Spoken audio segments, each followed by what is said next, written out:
Qué gana de quedarnos en casa, ¿no? ¿Tenías ganas de quedarte en tu casa? Este programa este es un nos acompañó. Se pueden sacar los barbijos. Bueno, podemos sacar los barbijos. Se pueden sacar los barbijos. En lo personal, estamos todos vacunados. En el caso COVID, en el caso nuestro, además tuvimos la vacuna de haber tenido. Yo no. Superado la COVID. Pero tengo 3 vacunas. 3 vacunas. Todos tenemos 3 vacunas. Que el Estado argentino logró organizar y dar aun cuando nadie creía en eso. Es un reconocimiento que efectivamente yo lo hice y lo vuelvo a hacer. La decisión de Alberto de tomar las vacunas de Sputnik cuando nadie, absolutamente nadie lo bancaba, en soledad, a mí particularmente me pareció brillante. Bueno, a mí me salvó la vida. Sí. Si no tuviéramos las 3 vacunas. No, realmente... Entonces, ahora discutamos del fondo, pero hay que hacer en este marco. Yo no tengo duda de la importancia de... Bueno, y muestra lo que es tomar decisiones con convicción aún contra la corriente. Exactamente. Fue tremenda la presión que hubo para que no se tomara esa decisión. Y el presidente la tomó y acá estamos. El sistema sanitario no colapsó y se salvaron muchas vidas. Lamentablemente no hubo la misma suerte para tantos otros. Pero... Bien, 11 y 11 minutos, arrancamos el conversatorio aquí con Amado y con Artemio, estamos en vivo, semana muy intensa, jornada muy intensa en el día de ayer. Vamos a poner a Sergio Tomás Massa anunciando finalmente lo que ocurrió en el día de ayer. Se encuentra aprobado el acuerdo con más votos de la coalición oficialista Juntos por el Cambio, por la aprobación, que opositora. Claro. Perdón, de la coalición opositora, tenés razón. Discúlpame. Perdón, me equivoqué. La coalición opositora, Juntos por el Cambio, como aportó más votos que la coalición. Se entendió. Oficialista. Perdón, fue un lapsus, fue un fallido. Se cierra la votación. Perdón, diputado Aguirre, afirmativo. Sí, bueno, pero hay algunas que son abstenciones, diputado Ritondo. Ahora lo va a ver, no se ponga ansioso. Se cierra la votación. Por secretaría se dará lectura del resultado. 200 votos afirmativos, 37 negativos, 15 abstenciones. Resulta afirmativo, se comunicará al honorable Senado. Bien, Amado, ¿estuviste siguiendo de cerca lo que sucedió en la jornada de ayer? ¿Tu análisis? Bueno, el análisis, ¿de cuánto tenemos? De acá hasta las 12 seguro. Y si Felicita nos deja unos minutitos, nos creamos unos minutos. Genial. Mira, lo que pasó ayer tiene una dinámica que muchas veces se quiere soslayar, ¿viste? Te dicen, bueno, no había otra opción. Me parece que las opciones no existen, se construyen o no se construyen. Y claro, entonces ahí te dicen, bueno, pero eso ya pasó. Pero yo digo, por lo menos analicemos un poco para que no pase de aquí en adelante. Porque terminamos con un acuerdo que no es un acuerdo, es un contrato de adhesión. ¿Qué diferencia hay entre una cosa y la otra? Que no se negoció nada. Por eso el ministro Guzmán sale de galera y bastón en su traza de esta discusión, ¿no? Te dicen no hay reformas estructurales, Amado. Te dicen no hay reforma previsional, mira, laboral. Yo te diría, cuando te plantean que va a aumentar la edad de jubilatoria, ya hay una reforma estructural.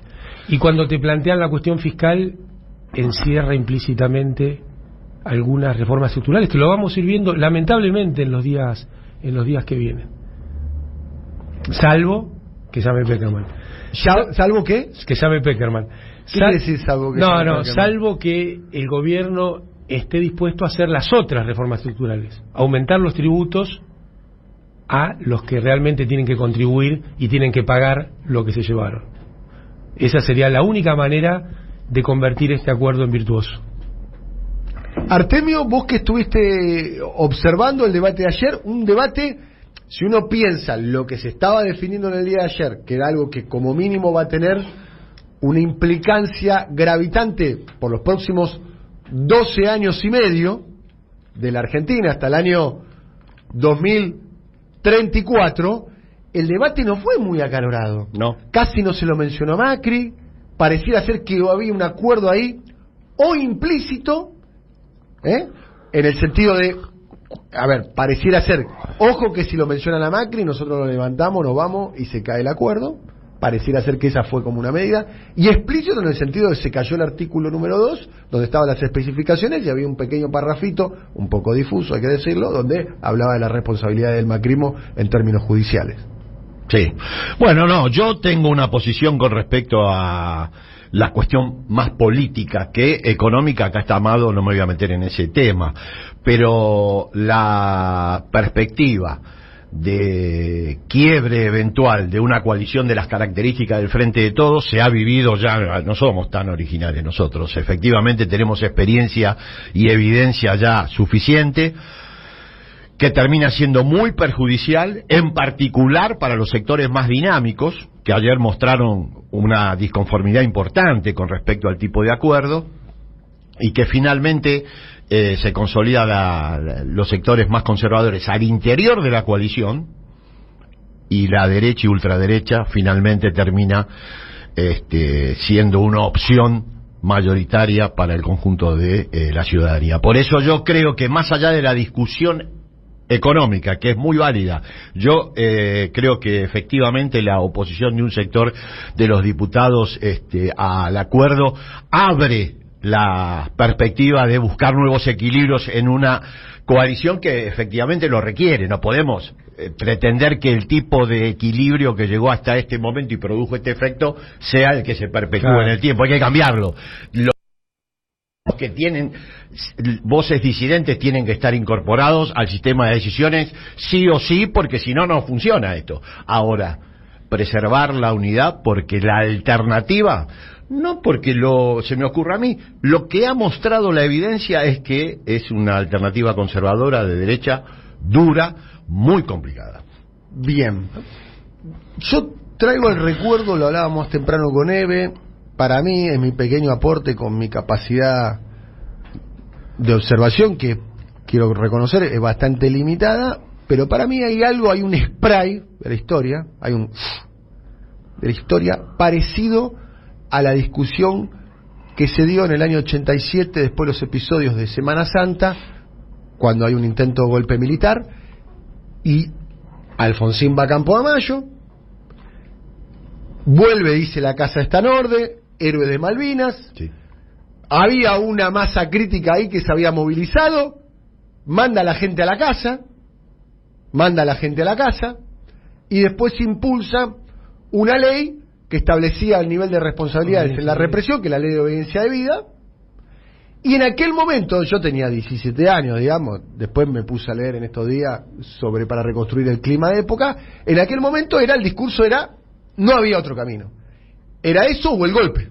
Entonces imagínate, si a vos te dicen, la democracia con sus limitaciones, con el que ya empezábamos con la frustración de que sabíamos que no se iba a comer, no se iban a curar, no se iban a educar con la democracia, que iba a tener sus límites, era eso o que vuelvan los milicos. Imagínate, era una extorsión enorme. Estamos hablando de 87, el recuerdo de los militares estaba. Sí, el discurso de lo posible de Alfonsín era eso, teníamos que vivir entre dos golpes de Estado, el que se había producido y el que vendría si no se hacía. Y hubo ahí un acuerdo bipartidario. ¿Sí? Ahí hubo un acuerdo bipartidario. Se logra esa mayoría para vivencia de vida con el PJ y el radicalismo en aquel momento bastante constituido. Y hubo un repliegue de los sectores juveniles más dinámicos del radicalismo. No, fue el principio del fin de Alfonsín. Claro. Después Alfonsín, a partir de ahí, orgánicamente, barranca abajo. Orgánicamente. Alfonsín fue barranca abajo. Alfonsín terminó desfilando sobre los cadáveres humeantes el 23 de enero del 89 en la tablada. O sea, sí, después vinieron instrucciones sometido completamente a la corporación militar, completamente. Por eso cuando se analiza esto, igual tuvo el gesto, la corporación le pidió el indulto y Alfonsín no se dio. Tuvo un límite. Igual, por eso cuando se discute hoy está bueno el telón de fondo que le ponés, porque es la misma morfología en otro tema. Cuando se discute qué es posible y qué no, y invito a las oyentes y los oyentes que escuchen el programa del del miércoles, de este miércoles de excelente, lo escuché. Buenísimo. que está en YouTube y vale la pena, me parece. Programa con escucharlo. vos y con Álvaro. Exacto. Sí. La rompieron todo. Yo creo que tenía que ver con esto. Dos monstruos. Porque lo primero que esto me lo enseñó Artemio, que es un sociólogo. Yo no. ¿Quién no te define? enseño nada. Lo primero que hace un proyecto civilizatorio es definir el campo de lo posible. Exactamente. Y bueno, también define el campo de lo racional. Vos fíjate que desde el sistema mediático, empresarial, corporativo, se dice estos son racionales, estos son irracionales. Ahora resulta que cuando haces lo que dicen los racionales, le va mal al conjunto de la población y al país. Porque lo racional era acompañar a Macri, lo racional era Pratgay, Sturzenegger, Lustó, que ahora dice que las propuestas del kirchnerismo son delirantes. Eso es lo racional. ¿Quién define lo racional? La revista Lupín, no sé. CICE, los sectores que se benefician con imponer una racionalidad.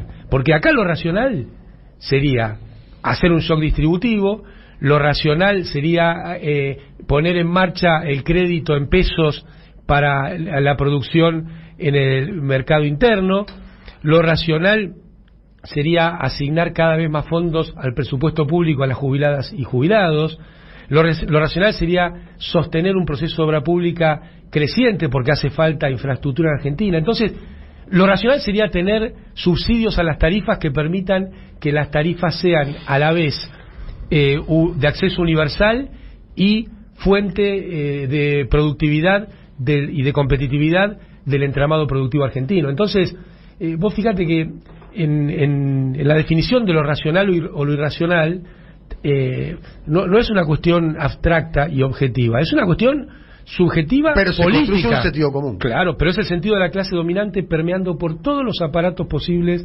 de comunicación. Por eso me parece muy importante el posicionamiento que tuvo Máximo, La Cámpora y otros actores importantes de la política, porque acá, si no, nadie puede hablar.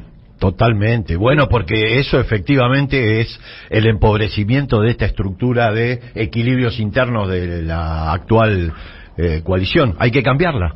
Yo creo que es un gesto destinado a reestructurar Totalmente los equilibrios de esta coalición para seguir funcionando en 2 años que son claves. Pero aparte, ya es irrelevante si tiene razón o no. Lo importante es que se alza otra voz. Y que se alza de una forma de descripción de lo que está sucediendo, de análisis de lo que está sucediendo, de propuesta hacia adelante. Nosotros hace 2 años venimos humildemente en este programa diciendo cosas que aparecen, lo vienen aparecen marcando, vos y Artemio lo vienen marcando, que aparecen en el documento de aquellos que votaron en contra ayer. Entonces, Rulo, que no está acá, pero forma parte del equipo, y yo puedo tener matices con Rulo, pero es un amigo y un compañero, y estamos en la misma trinchera. También viene marcando, por caso viene marcando el superávit fiscal del 2019, el fiscal no, el comercial del 2019, 20 y 21. Pero escúchame, las incongruencias de los racionales. Te dicen que Argentina va a pagar la deuda con el crecimiento y le ponen un tope al crecimiento en el acuerdo. ¿Y cuál es la racionalidad de esa explicación de Guzmán? Te dicen que el acuerdo es importante porque va a permitir acumular dólares en el Banco Central, porque el fondo va a dar más dólares de los que se cancelan en cada oportunidad, y tuviste 2 años consecutivos de superávit comercial que generaron alrededor de 20.000 millones de dólares y no tenés ni uno en el Banco Central. ¿Dónde está la racionalidad de ese análisis? ¿Dónde están? Y yo insisto en poner el foco en Guzmán, porque acá ha habido una cuestión que de entrada se sabía que iba a tener este destino. De entrada se sabía que no teníamos ministro de Economía, porque vos fíjate, jamás lo escuchás hablar de una de las cuestiones que tienen que ver con el funcionamiento de la sociedad argentina. Bien, estamos aquí con Amado y con Artemio en el conversatorio